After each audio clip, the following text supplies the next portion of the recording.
Hello, Sergey Viktorovich, thank you very much for taking the time to meet with us today. Thank you for the invitation. Moscow is hosting the first Russian-Arab summit. Why has our country come forward with this initiative now? What are your goals? And if it's time to announce, which countries have accepted the invitations and will be represented at the highest level? Well, there's a saying, there's always a first time. It applies perfectly in this case. But if we're talking about how we prepared for this first time, this first summit, the Russian-Arab dialogue has a long history. It never really ceased after the countries concerned gained independence.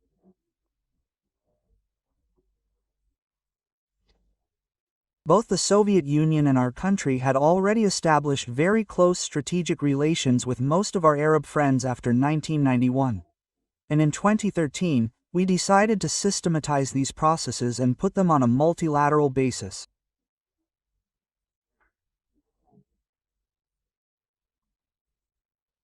In addition to relations with each Arab country through national channels, we proposed creating a Russia-Arab World Partnership and Dialogue Forum, a Russia-Arab League Forum at the level of foreign ministers.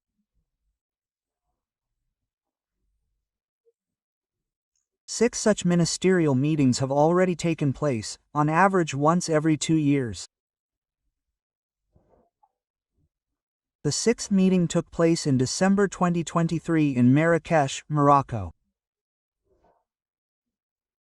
There, on President Putin's instructions, I put forward the Russian Federation's initiative to organize the first summit between the Russian Federation and the Arab League.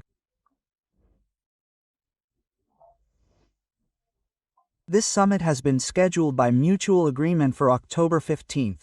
A meeting of foreign ministers will take place on October 13th, a couple of days before, to finalize the draft final documents of the summit.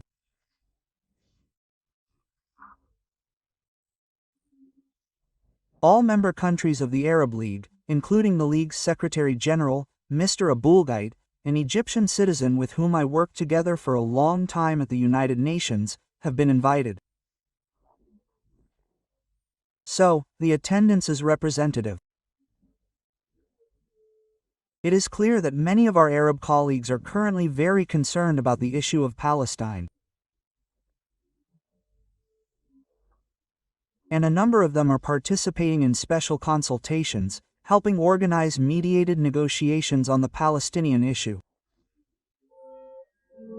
But we have reason to believe that the overwhelming majority of members of the Ligurian states will participate at the level of heads of state or government. Yeah. And now, regarding the Palestinian issue, let's talk about the region's main challenges. The war in Gaza has been going on for 2 years, tens of thousands have died, and it's a humanitarian catastrophe. Meanwhile, Tel Aviv is announcing plans to completely establish control over the Gaza Strip, and there's even talk of relocating the population to a third country. Trump's plan is currently being actively discussed. What is the envisaged resolution of the situation, and can Russia and China play the role of guarantors, as some Arab countries are calling for? The situation is, of course, catastrophic, without any exaggeration. The word genocide is being uttered from many European capitals, from many official representatives of international organizations, and children are dying of exhaustion and starvation. The total number of deaths, according to official figures alone, is 65,000 people over 2 years. The overwhelming majority are civilians, women, children, and the elderly. 170,000 were injured, and hundreds of thousands were left homeless. That's 65,000 dead, compared to 65,000 civilians over 2 years. This is more than twice as many as during the entire period of the situation in Ukraine since the coup. How many civilian casualties have there been in Ukraine? 12 years is less than 2 years in Palestine. The situation in Palestine is dire.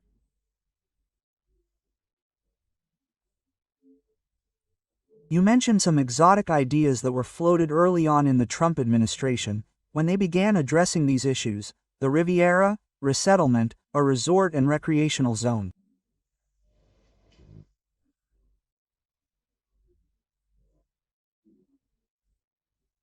Arab countries, primarily Egypt and Jordan, as Palestine's closest neighbors, where, in fact, our American colleagues wanted to resettle the majority of Gaza Strip residents, categorically oppose this. Then there were reports that, in a situation where the Arabs had taken such an intransigent position, they began looking elsewhere. Somalia, Indonesia, and South Sudan were mentioned. But now, I think, everyone understands that this would be a disaster not only for the Palestinians in a humanitarian sense, but also a disaster for the credibility of the United Nations, which proclaimed a Palestinian state alongside the State of Israel back in 1947. Yes, the Arabs behaved, perhaps, somewhat recklessly, and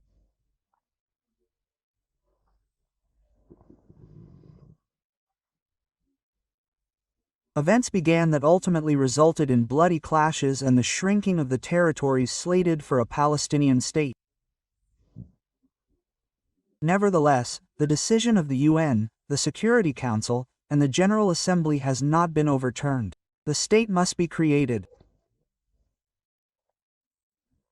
Prime Minister Netanyahu, incidentally, recently spoke with President Putin, including on issues of Palestinian settlement. He has publicly stated, repeatedly, that there will be no Palestinian state.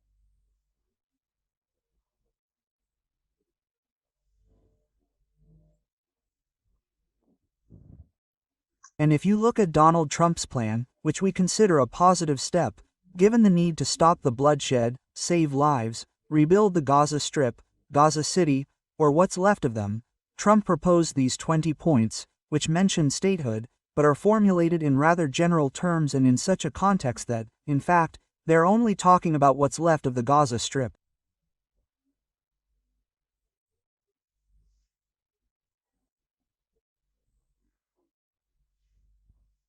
The West Bank isn't mentioned in this context, but we're realists.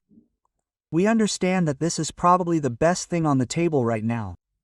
At least, the best in terms of acceptability for the Arabs.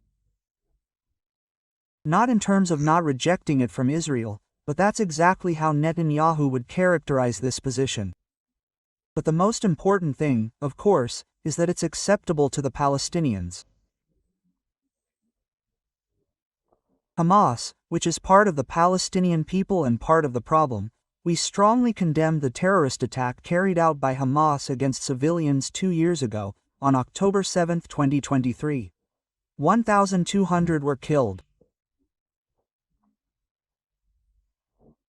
Dozens were taken hostage.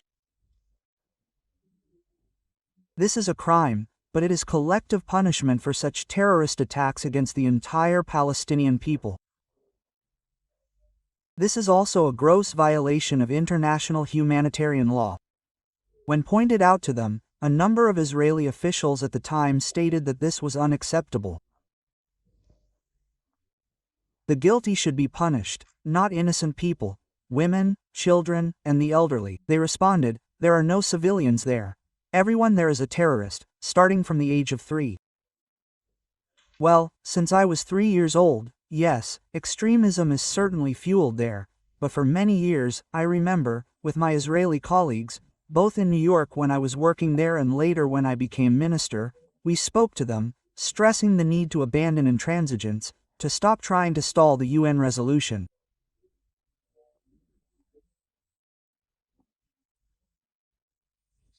We told them that the unresolved Palestinian issue for almost 80 years is the main factor fueling extremism in the Middle East, because children are born, go to school, and in school they are told that we should have had our own country, our own state. There is a UN resolution. Israel was created, but Palestine was not. My Israeli colleagues, even many of my friends there, were even offended by me. Why are you trying to justify everything? It's not that simple. Because when, for decades, several generations of society are raised in a situation where their legitimate, UN-approved despair is simply ignored, such sentiments are very difficult to contain. So, I return once again to Donald Trump's plan. It's realistic if the Palestinians accept it. But, of course, we wish success to the indirect negotiations currently underway in Egypt involving Turkey, the Egyptians, the Qataris, the Americans, and, of course, Israel, which is negotiating with Hamas through intermediaries. It's absolutely crucial to end all hostilities. Hamas is placing a special emphasis on guarantees that there will be no repetition of these strikes and no resumption of hostilities in the Gaza Strip, and especially in Gaza City. This reflects their learning from the experience that preceded the current situation. After all, even earlier this year, there were proposals that seemed to be being implemented, but then Israel, having implemented the first stage, resumed hostilities, citing Hamas's failure to fulfill its conditions. Therefore, it's crucial to work out the details here to prevent a relapse. We saw television broadcasts of Trump and Netanyahu speaking with the Qatari Prime Minister from a back room.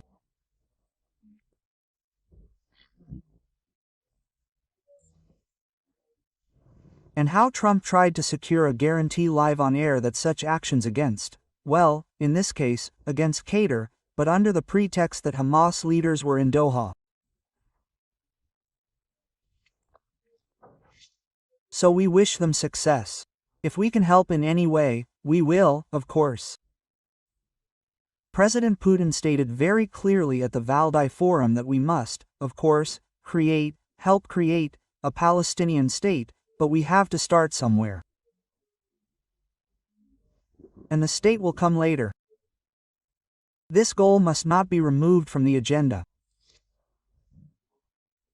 And our Western colleagues must, of course, bear their share of responsibility for playing a major role in stalling decisions on the creation of an independent Palestine both on the West Bank and in the Gaza Strip. So, Macron, somewhere around June, and Starmer right after him, declared, "We'll go to the UN General Assembly and recognize everything there." Well, if you've already decided to recognize in June, why not recognize it straight away? Maybe they were hoping that in 2 or 3 months there would be nothing left to recognize, nothing left of Palestine. Yes, that's it, and I, of course, mentioned the West Bank. The situation there is also very alarming, because from the perspective of future Palestinian statehood, as the resolution requires, practically the entire territory is already occupied by Israeli settlements.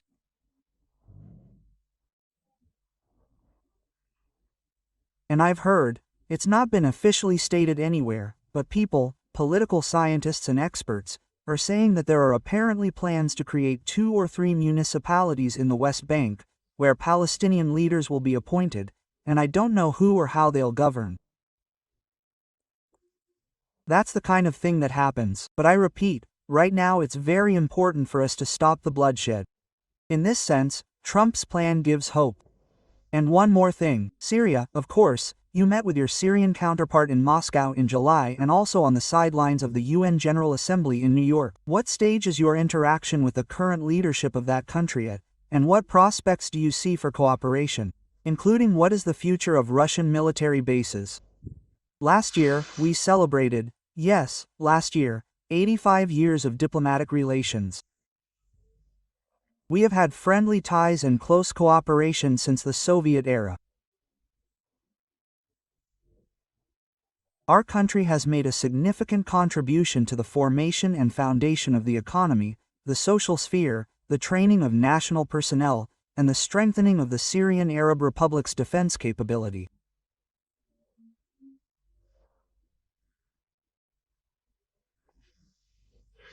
And, of course, after the so-called Arab Spring in 2011, when the hot phase of the conflict in Syria began, when the opposition, again roused by Westerners, armed itself and began to rely on extremist and terrorist elements, we came to the aid of the legitimate authorities of the Syrian Arab Republic.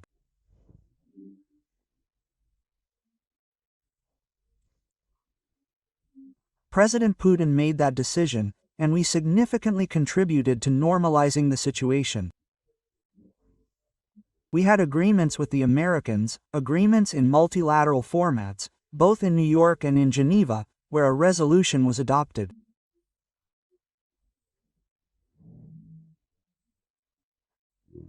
And if that resolution had been implemented, we probably wouldn't be seeing the situation that, well, still persists in Syria in terms of confrontation between the central authorities and a number of regions of the country.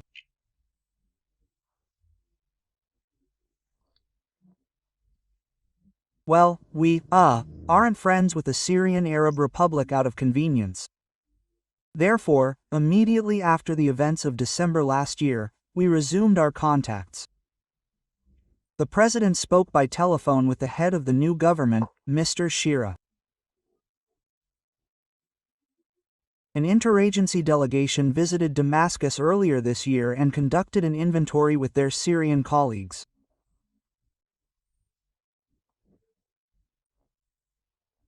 We reviewed the projects that were launched under President Assad and which, in our opinion, could well continue, perhaps with some adjustments, under the current circumstances.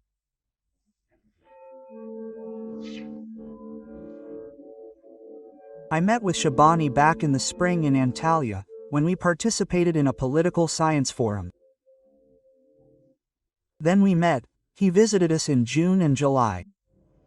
And then we met in New York. And in September, early September, another interdepartmental delegation, this time with Deputy Prime Minister Alexander Novak, a significant delegation, visited Damascus. We had conversations with their colleagues and with the president of the transitional government, Mr. Shira. We are interested in ensuring that everything that was started, something from Soviet times, some from 1911 to 1914, everything related to promoting the development of the national economy, industry, agriculture, energy, is continued, but, naturally,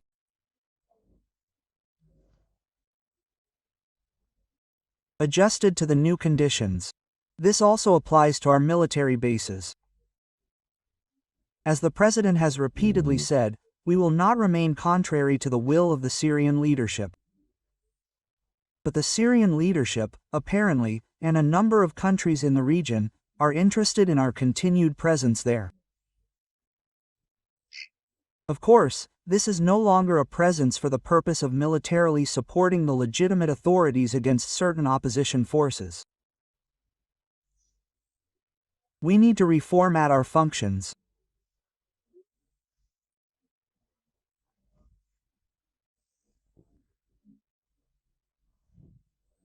One of the obvious tasks that could be useful for the Syrians, their neighbors, and many other countries is a humanitarian hub, using both the port and the airport to deliver humanitarian supplies from Russia and the Gulf states to African countries.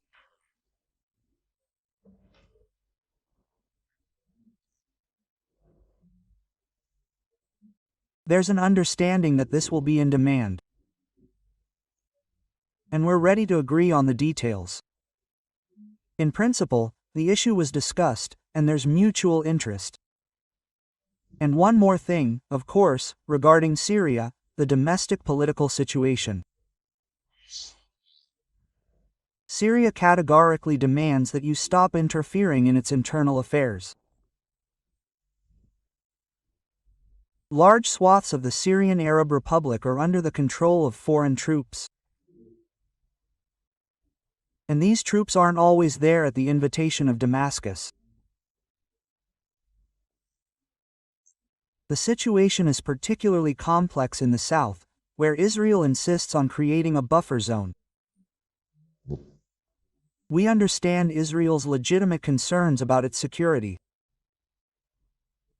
The president has repeatedly emphasized that this is essential for peace in the Middle East. But the interests of other players in the Northeast must also be safeguarded. The Kurds, whom the Biden administration has already begun to court and encourage in every way their separatist sentiments, are at play. There are many factors at play. Our Turkish colleagues are present in the north, on the border between their country and the Syrian Arab Republic. The Alawites are also Christians, and they are also facing challenges. There was a barbaric attack on a church not long ago. Therefore, the unity of the Syrian Arab Republic is something that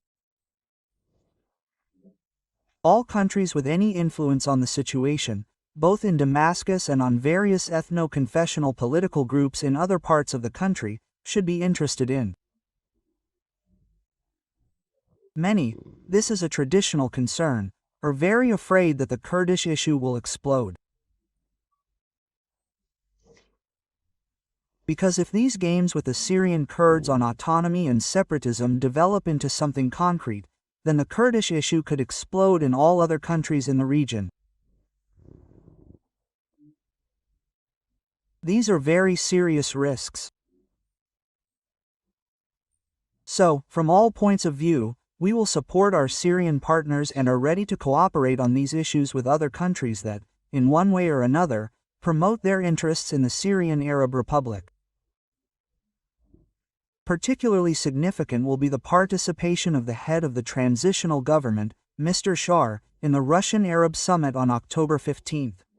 I think a serious discussion will take place there. Yeah, and also, the situation in Iran is one of the key, probably one of the key factors influencing stability in the region after the forceful scenario, the military scenario, which Israel and the United States resorted to this summer. How do you see the situation developing further, and is a return to full-scale negotiations on the Iranian nuclear program possible? Iran is interested in this.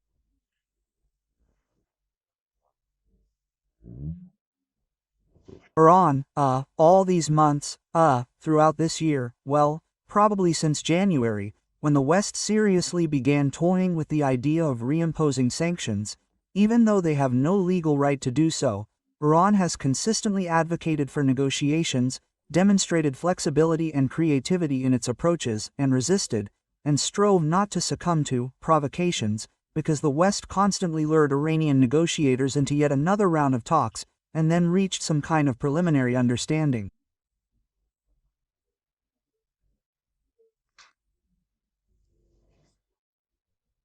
Everyone hoped that now would finally put an end to all these discussions about what to do next. But the West then rejected its proposals, its preliminary agreements, its compromises, and continued to act through blackmail, diktat, and threats.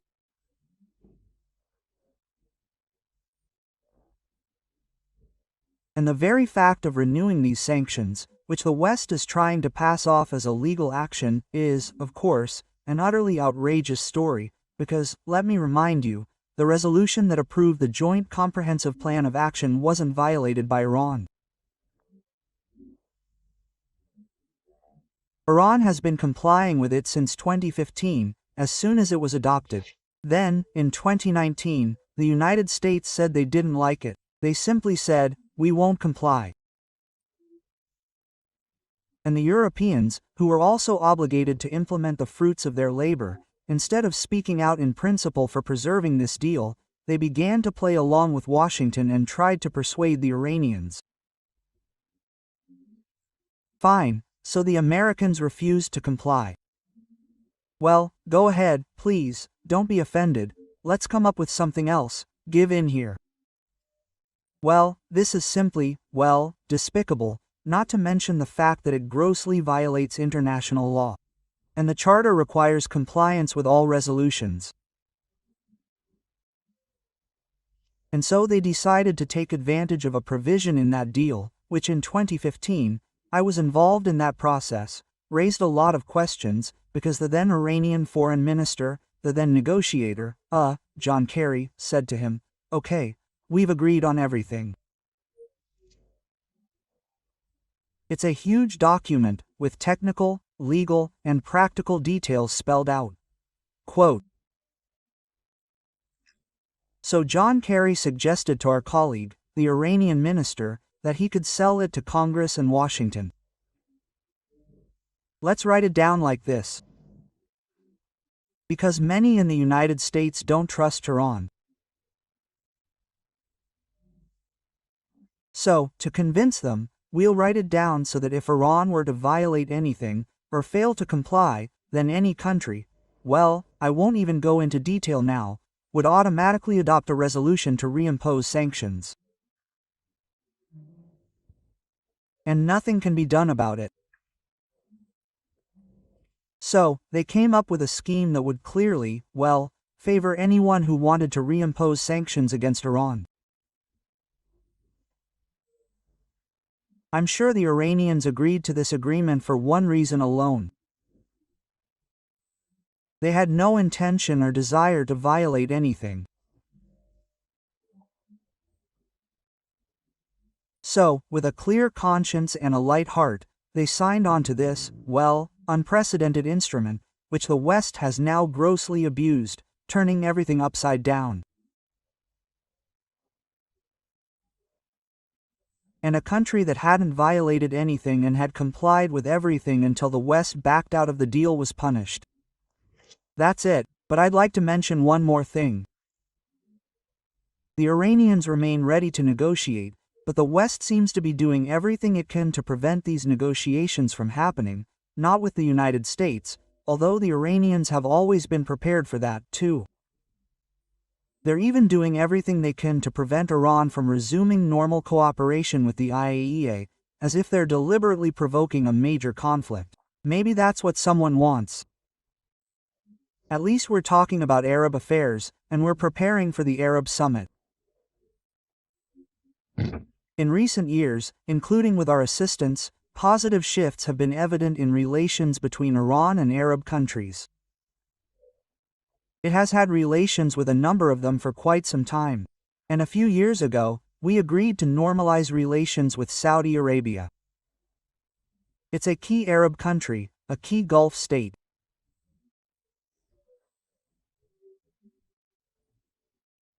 And we welcome this enthusiastically, because for many, many years we've been promoting the concept of collective security in the Persian Gulf region, naturally wanting all the littoral countries to establish a process of trust building, developing mutually beneficial projects, and so on. 6 countries, the Arab countries, the Cooperation Council for the Arab States of the Gulf, and Iran. Many probably don't want this to happen.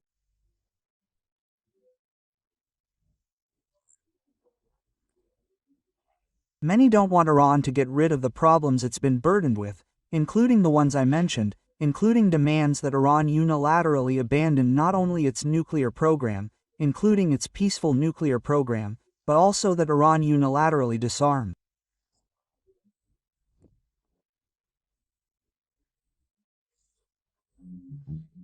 And many still want to maintain the Gulf Arab states' wary relations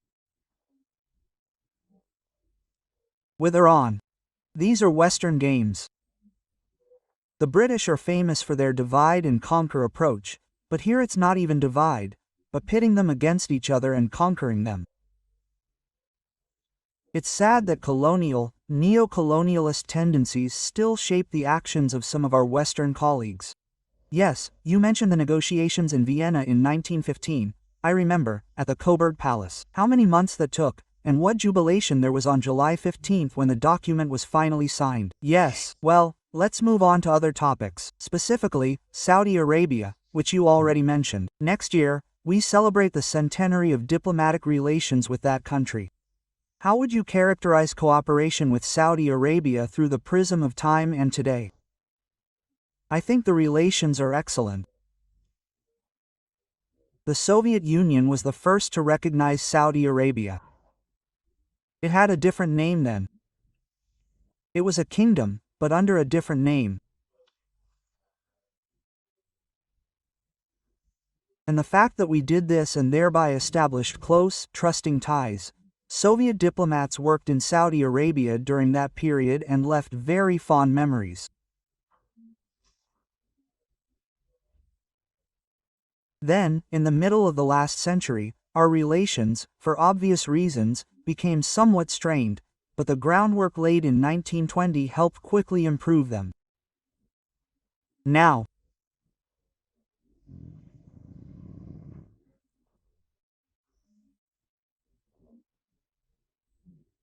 at the level of the President and Crown Prince Mohammed bin, at the level of ministers, deputy prime ministers, and those responsible for various industry cooperation areas, a trusting dialogue has been established, very productive contacts, many real projects are being implemented, primarily in the investment sphere, joint investments in energy, agriculture, and industry.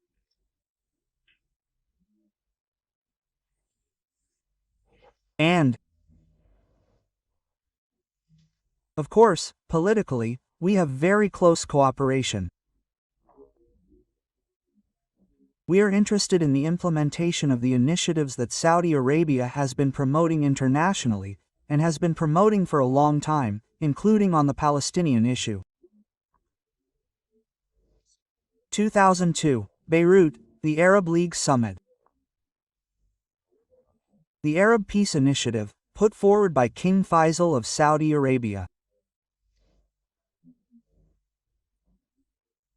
It envisioned full normalization between the Arabs and Israel with the understanding that a Palestinian state would be created first. This was another reminder of the need to implement those UN decisions. And the most interesting thing is that not only Arabs but all Muslims signed up to this principle. Create a state, and we will recognize Israel and we will all live in peace. There was a special summit of the Organization of Islamic Cooperation, held in Tehran, where this Saudi initiative was approved. And, of course, I don't want to say that everything has gone to hell now. There are still some chances. But if everyone had followed the voice of reason back then, the Arab Muslim world, and the voice calling for the fulfillment of international obligations, the situation now would probably be different.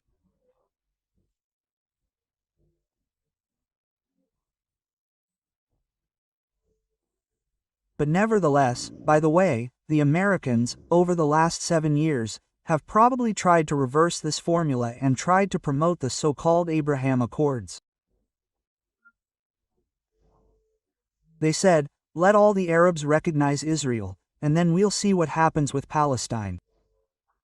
And in this regard, they paid special attention to working with Saudi Arabia.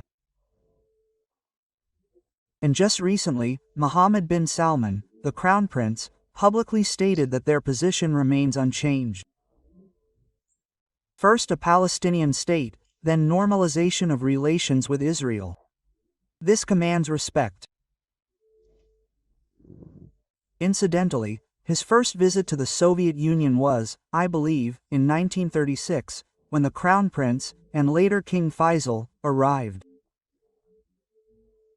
This also contributed to the establishment of close, trusting relations. And he mentioned our humanitarian ties. Every year, 25,000 Russian citizens attend the Hajj.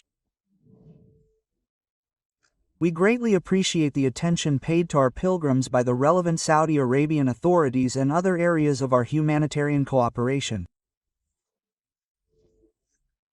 Just recently, we had the Intervision Song Contest, and the wonderful Saudi singer Zina Imat performed very well. And then the Saudi leadership announced that they are ready to host the next contest, which will be annual, in the kingdom. And also, Africa is one of the most promising regions in the world in terms of development potential. Is it believed that countries like Algeria or Egypt could become a gateway to this continent for Russia? How is cooperation developing in this area?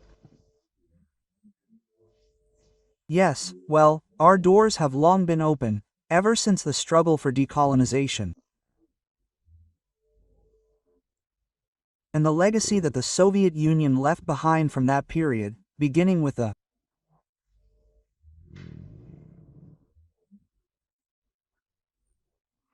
Initiation of the Declaration of Independence to colonial countries and peoples at the UN, which was adopted in 1960.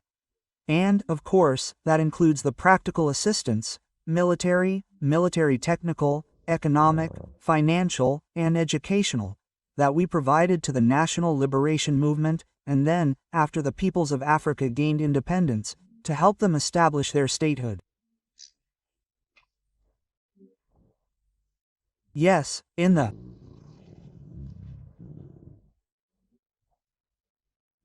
1990s, for reasons that are probably clear to everyone, our country was on the brink of collapse after the Soviet Union disappeared.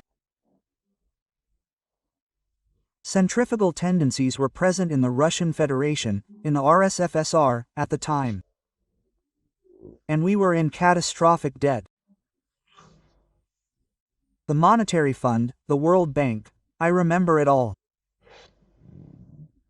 So, we had to economize. How we got to this point is another matter, but at that point, there simply wasn't any money. Several embassies were closed, including a dozen in Africa. Much has changed since then. Under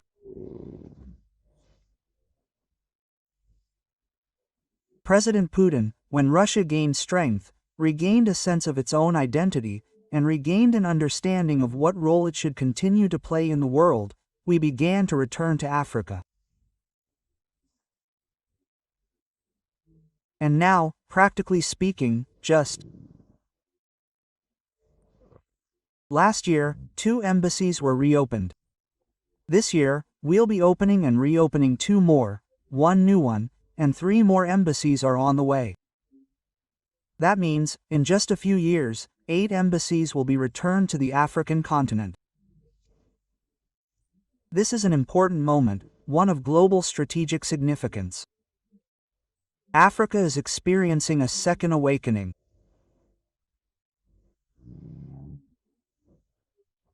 We all remember the decolonization process, and now you can look at a map of Africa, where the borders are drawn with a ruler. And none of the colonizers cared who was on the left side of this straight line, who was on the right. They divided the ethnic groups of Rwanda, Burundi, Hutu, and Tutsi. You see, even Algeria, as you mentioned, and Mali, there's a straight line, still exist, and the Tuaregs live on both sides of the border and don't get along very well. And they don't get along very well because they're being incited against each other. We're trying to somehow streamline these processes, but at one point, the African Union, in its wisdom, decided that borders couldn't be redone now that they'd already been done, otherwise it would be a long-term mess with very dire consequences. That's the right position. But the fact is that decolonization didn't make Africa fully independent. I even remember how we went to various G20 events, other forums and gatherings. And in large African countries, the plane our delegation was assigned to couldn't be refueled. We had to resort to some kind of trickery, negotiating with military bases.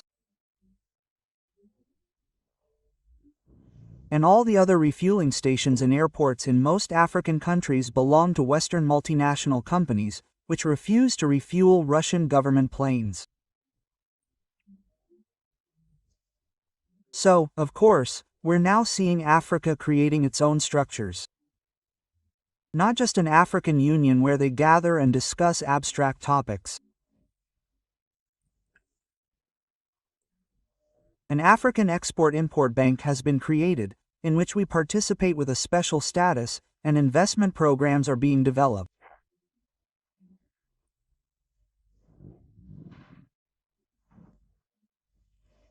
Africa doesn't want to sell its raw materials, but wants help learning how to process them, including with Algeria. The president of the TBN, he visited us in 2023, and he approached us with precisely this in mind, not just selling our own, but also buying fertilizer, for example. He said, "Could we set up fertilizer production in Algeria? This issue is currently being worked on." That is, not to preserve the former metropolitanates as an appendage, but to establish our own production, the manufacturing industry, where, in fact, the main added value is created. I remember we already had 2 Russia-Africa summits, in 2019 in Sochi and in 2023 in St. Petersburg. In 2023, the president of Uganda, Mr. Museveni, cited the example of the global coffee market, or, let's say, the African coffee market, the cocoa beans grown in Africa, as the basis for the urgent need for a second awakening.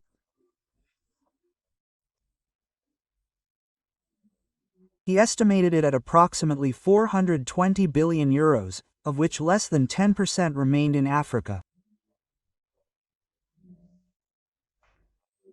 These were raw cocoa beans, harvested and shipped to Germany and other European countries, where they were processed, roasted, ground, packaged, and so on. This is an example of how Africa still wants to use its wealth independently, primarily for the needs of its own people. And Algeria, North Africa, Algeria, Morocco, Egypt, they are our strategic partners. This is enshrined in documents. President Tebboune was here in 2023, and President Sisi of the Arab Republic of Egypt was here for the May 9th celebrations this year, the 80th anniversary of Victory Day. He had talks with President Putin, and we have some very large and interesting projects with Egypt, including a nuclear power plant and the creation of a Russian industrial zone on the Soviet Canal.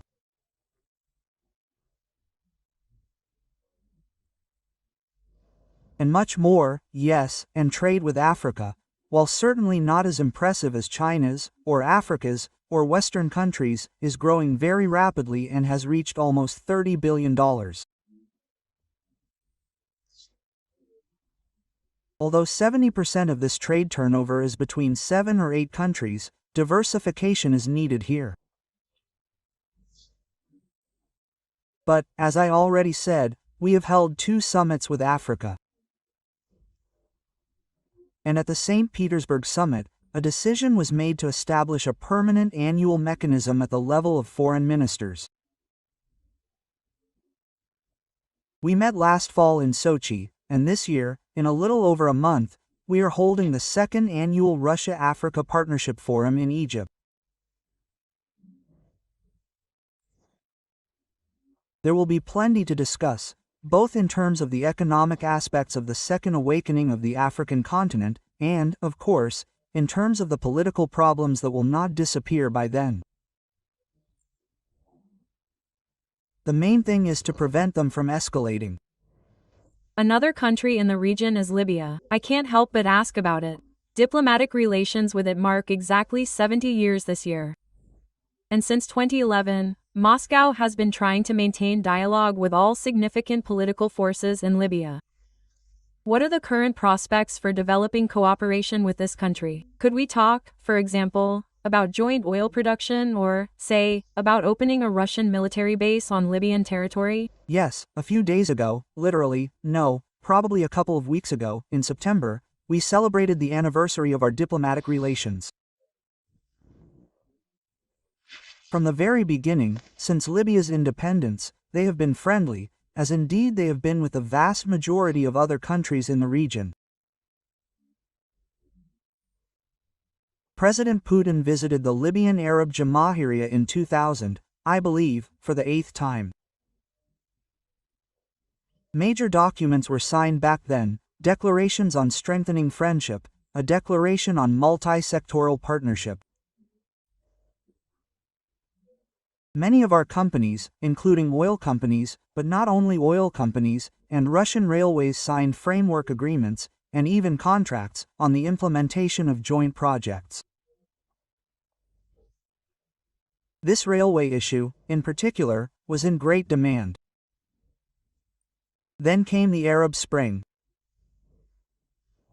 I've already mentioned how the West, in a criminal and despicable manner,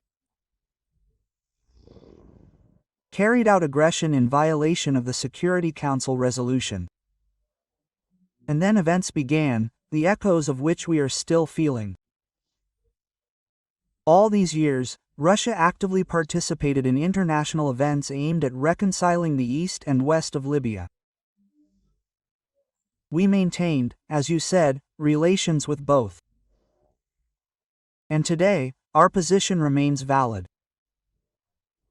There's the Libyan People's Army, with which we have never severed relations. There's a temporary transitional national unity government in Tripoli, which, admittedly, was supposed to last for 1 year, but has already exceeded that limit several times over.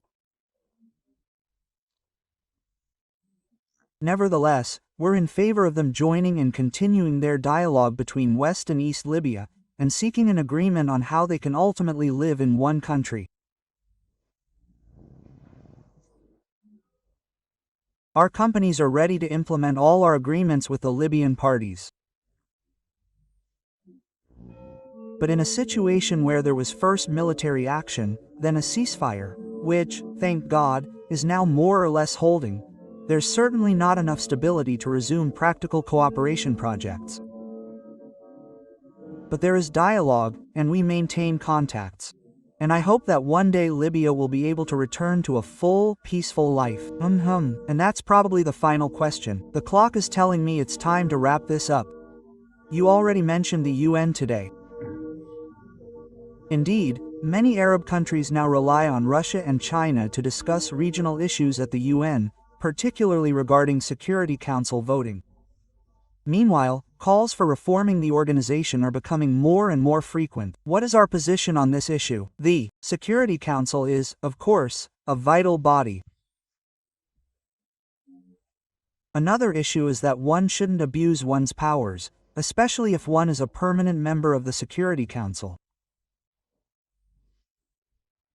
The veto right, the right of veto, was agreed upon solely to prevent the UN from repeating the fate of the League of Nations, when no one was responsible for anything. How will I vote? Now they want to do this in the European Union. Pardon me for bringing up that organization. They want to introduce a voting principle, to make decisions on crucial issues by voting, on matters of war and peace. They want to deprive EU members of their veto right.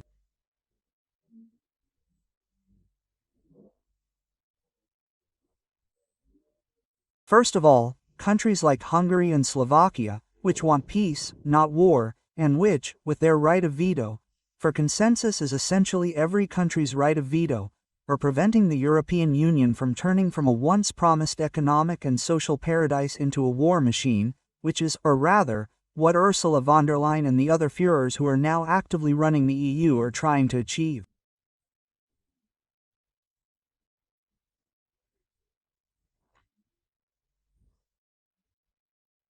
And in the UN Security Council, law and veto are also about restraining, well, perhaps, the excesses that may occasionally arise in one or another permanent member country. But regarding Palestine, we're now talking about Arab affairs. When Israel's operation began after the terrorist attack on October 7, 1923, we ourselves, and together with our Chinese friends, I believe, introduced a resolution 5 times demanding an immediate end to the bloodshed and a sit-down at the negotiating table.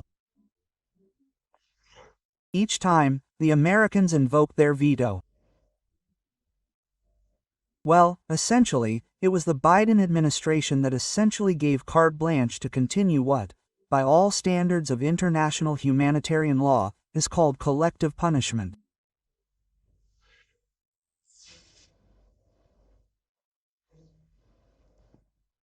Now, in the Security Council, just recently, under the Trump administration, It wasn't just us and the Chinese, but 10 non-permanent members who introduced a draft resolution calling for a ceasefire, a truce, a humanitarian pause.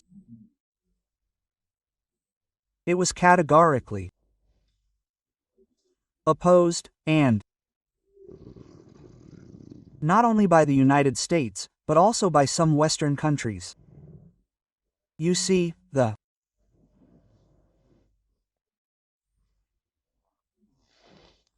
West, unfortunately for everyone, has long been pursuing a policy, quite successfully, of privatizing the United Nations Secretariat.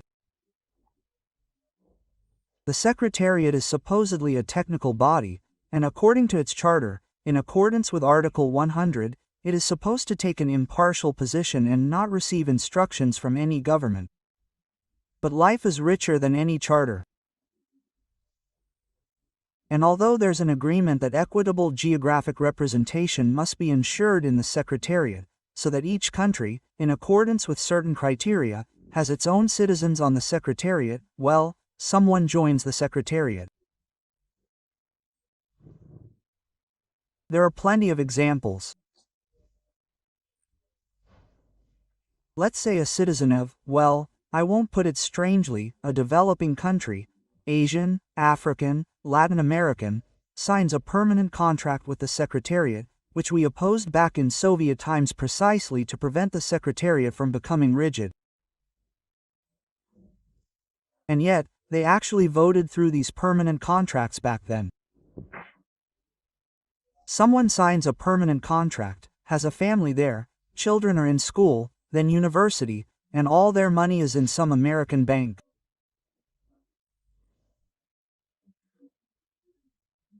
So, after some time, they get a green card, and then citizenship, and the Secretariat's list lists an African country, that is, the United States. So, what instructions will they follow? That's clear to everyone. This privatization has already reached obscene proportions, because 5 or 6 key posts, the Secretary General, his deputies for specific areas, who are actually sitting on cash flows and dues, are all NATO members.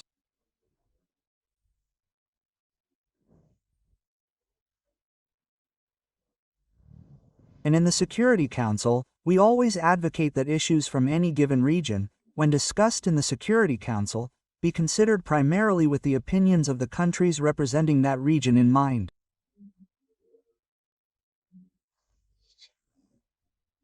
One Arab country is regularly represented in the Security Council. At this stage, it's Algeria. Its non-permanent membership expires in December. It will be replaced by Bahrain, that's already known. The elections have already taken place, and we will, of course, always ensure that their opinion carries weight. And we advise our Arab friends, to ensure that it is perceived that way, that the Arab world's representative on the Security Council, ideally, receives some informal powers from the League of Arab States. In principle, this is impossible to do on all issues, but on issues of fundamental importance to the Arabs, it would be very, very important. And so, perhaps, my comment is about the Security Council, but also more broadly. I wanted to mention this earlier when I was talking about Russian-Arab relations outside the UN. The Arabs have a very strong interest in the Shanghai Cooperation Organization.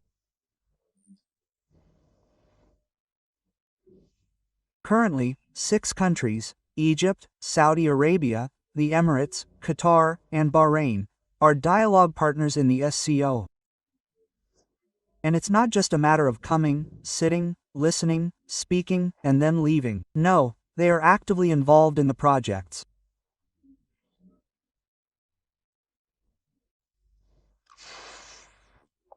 And it seems to me that what our president is promoting within the framework of Eurasianism, within the framework of the Eurasian Partnership, and within the framework of creating the foundations for a Eurasian security architecture, is to ensure that security in our part of the continent is linked to the security of the entire Eurasian space, rather than remaining, as it was for many decades, a purely Euro-Atlantic dimension, when we worked with the Euro-Atlantic Community, the OSCE, the Council of Russia, and NATO and thought everything was fine.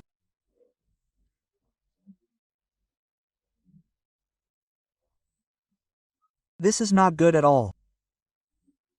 We have forgotten about the security aspects that are pan-continental. Moreover, NATO is now saying, our task is to ensure the security of the territory of member states, but now these NATO territories are under threat from the South China Sea.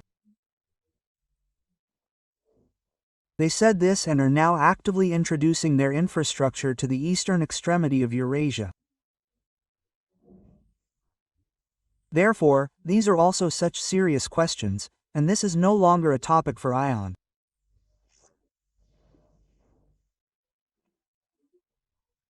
But in the context of forming a greater Eurasian partnership as a material foundation and building a common continental security architecture on this foundation, our Arab colleagues are very promising partners in these processes.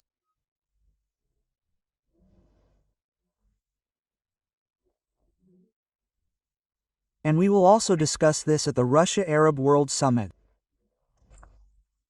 Well, just then, at the SCO, the initiative for a global governance system was announced, and now in China. So I think this is all. Well, we said it was right.